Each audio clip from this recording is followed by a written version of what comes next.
What is your advice for the brothers and sisters in relation to seeking knowledge?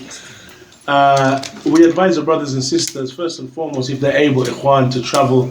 for the purpose of seeking ilm and to sit, ikhwan, with the carriers of knowledge in our time, and with those who are at the head of the Ta'if al-Mansura from Ahl al-Ilm, then our advice is to take up that opportunity if you have it, if it is before you. That is, if Allah Azza wa Jal has blessed you with that ability, and in terms of duties and responsibilities, you're able, you're not bound by certain duties and what have you to remain or to stay, then our advice is that you go away and study. There is nothing, ikhwan, like taking knowledge from Ahlul Ilm, taking knowledge, ikhwan, and sitting at the feet of our mashaykh and our ulama, and taking knowledge, ikhwan, from its source. Therefore, that is our advice first and foremost, and our first recommendation is that the brothers apply for the Islamic University of Medina and that they sit and seek ilm with the mashaykh and with the ulama of Medina, the scholars, ikhwan, who are at the head of the da'wah salafiyya in our time. Our mashaykh and our ulama, Shaykhana Shaykh Rabi', Shaykhana Shaykh Ubaid, Shaykhana Shaykh Abdullah al-Bukhari, Shaykhana Shaykh Muhammad ibn Hadi, and the rest of the mashaykh of Medina, Shaykhana Shaykh Ali Nasir al-Faqihi, and Shaykhana Shaykh Abdul Muhsin al-Abbad, and the other scholars of Medina, ikhwan, who are well known to the brothers here. Indeed, if one is able to go away and sit and benefit from them, then that without doubt is the advice. That one goes away, that he studies, he benefits. He'll benefit by going away in terms of his tongue, the Lugha al-Arabiya. You may learn Arabic here, ikhwan, but it is a much slower process. Generally, you need to mingle with the Arab and to live with the Arab in order to truly benefit in terms of your tongue. But no doubt, ikhwan, and many of our brothers have done so, that they've learned Arabic here and have benefited in terms of the Arabic language. Secondly, if one is not able to go away either to the Mamlaka or to another one of the regions where it is possible for them to seek knowledge, Egypt, as some of the brothers are now traveling to. If that is not possible, ikhwan, then one tries his best to benefit where he is. One of the most important sciences for one to concentrate upon is the science of the Lugha al-Arabiya, the Arabic language. For indeed, by way of it, even if one is not able to study, then there is much by way of duroos that are present online, with the scholars and with the people of knowledge, either previously recorded or live duroos now, alhamdulillah, that continue to be broadcast of our mashaykh. And so if one is not able to attend physically, then those duroos and those broadcasts are still present, and one is still able to benefit if he has the key to benefit, and that no doubt returns back to the Arabic language. If one is not able to do so, ikhwan, and then the only other option is to benefit from those who have benefited. To benefit from those who have benefited and take something from benefit, ikhwan, from the Tullab Ilm who have gone away and studied and taken from those mashaykh and from those ulama, and who are known, ikhwan, to remain or to stick with the statements of the scholars and to convey the statements of Ahl al-Ilm, and not those who have istiqlaliyah, not those individuals, ikhwan, who are independent in thinking and independent, but believe themselves people of knowledge, believe themselves ulama, or believe themselves ashab ilm.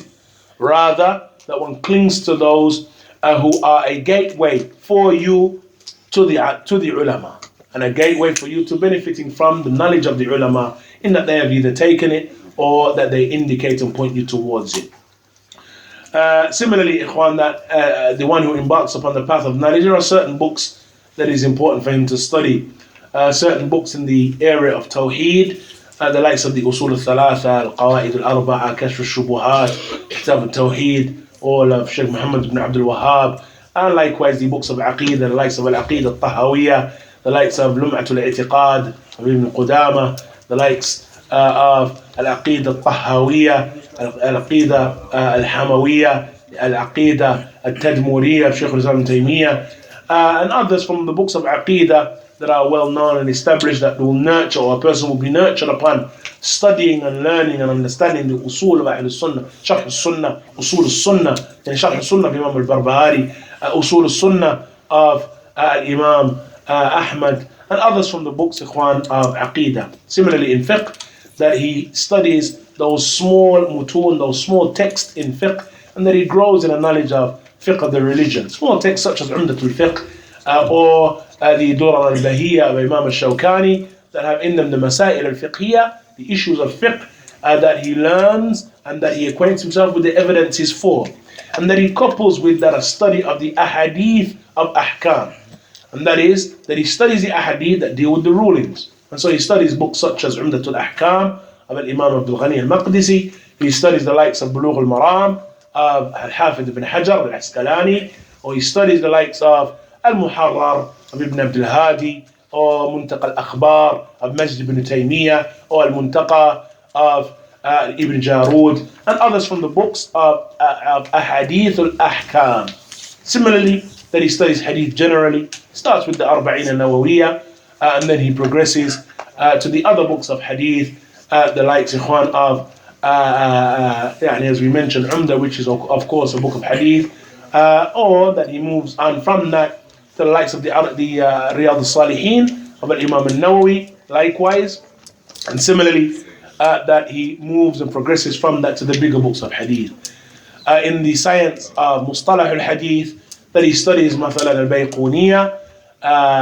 which is a small text in Mustalah al-Hadith and the science of Hadith, and then he moves on from that perhaps to Nukhbat al-Fikr of Hafidh ibn Hajar, which is a beautiful book, Ikhwan, that Hafidh mentioned, that is concise but gathers the ulum al-Hadith in a small text. And then we have its explanation, which is a book of Hafidh, likewise himself, a beautiful text. We were granted the opportunity to study that with Sheikh Rabi' in the 90s, and it is a beautiful, comprehensive book. Beautiful, comprehensive book, Ikhwan Nushatul Nadar. Similarly, Al-Ba'ith al-Hadith of Imam Ibn Kathir, and there is some difference as to whether Al-Ba'ith is actually the book or the authorship of Ahmad Shakir or Imam Ibn Kathir. And what is most correct is that there are some indications of the fact that Imam Ibn Kathir himself named the book Al-Ba'ith al-Hadith, as occurs in some nusakh and in some of the versions and some of the early prints and manuscripts of the book. And then he moves from that to the likes of, prior to that rather, he may study Al-Muqidha of Imam al-Dhahabi. Then he moves from that to the likes of Tadrib al-Rawi of Imam al-Suyuti, and the likes, Ikhwan, of the bigger books of Hadith like Fath al-Maghith of Imam al-Sakhawi. As it relates to the knowledge of Tafsir, that he starts, Ikhwan, with a small and an easy Tafsir. Perhaps you may study one of the books of the Kalimat of the Quran, one of those small books, Ikhwan, that have in them an explanation of the difficult words that may occur in the surah. And those books are small, Ikhwan, pocket-sized books that will just familiarize him with the strange words that occurs in some surah. And then he moves on to one of the easy books of Tafsir, the likes of the Tafsir, Ikhwan, of Al-Imam Al-Shaykh Abdul Rahman bin Nasir Al-Sa'idi, rahimahullah ta'ala, and then the other books of Tafsir, the Mukhtasir, Mathalan, of Tafsir al-Baghawi, and then the Mukhtasir of Tafsir ibn Kathir, and then he goes on to the bigger books of Tafsir themselves, Tafsir ibn Kathir, Tafsir al-Qurtubi, even though he should be aware that there is some ta'wil in terms of Asma' wa Sifat in the Tafsir of Imam al-Qurtubi, Tafsir of the likes of Imam al-Shawkani, Fath al-Qadir, though again there is some ta'wil and some interpretation in terms of the Asma' wa Sifat within the book of Imam al-Shawkani. Generally, Ikhwan, if he busies himself with that, then he's got a lot to go with, a lot to work with for the next few years, inshallah, it should be good. If he's able to find someone who has studied those books and he may benefit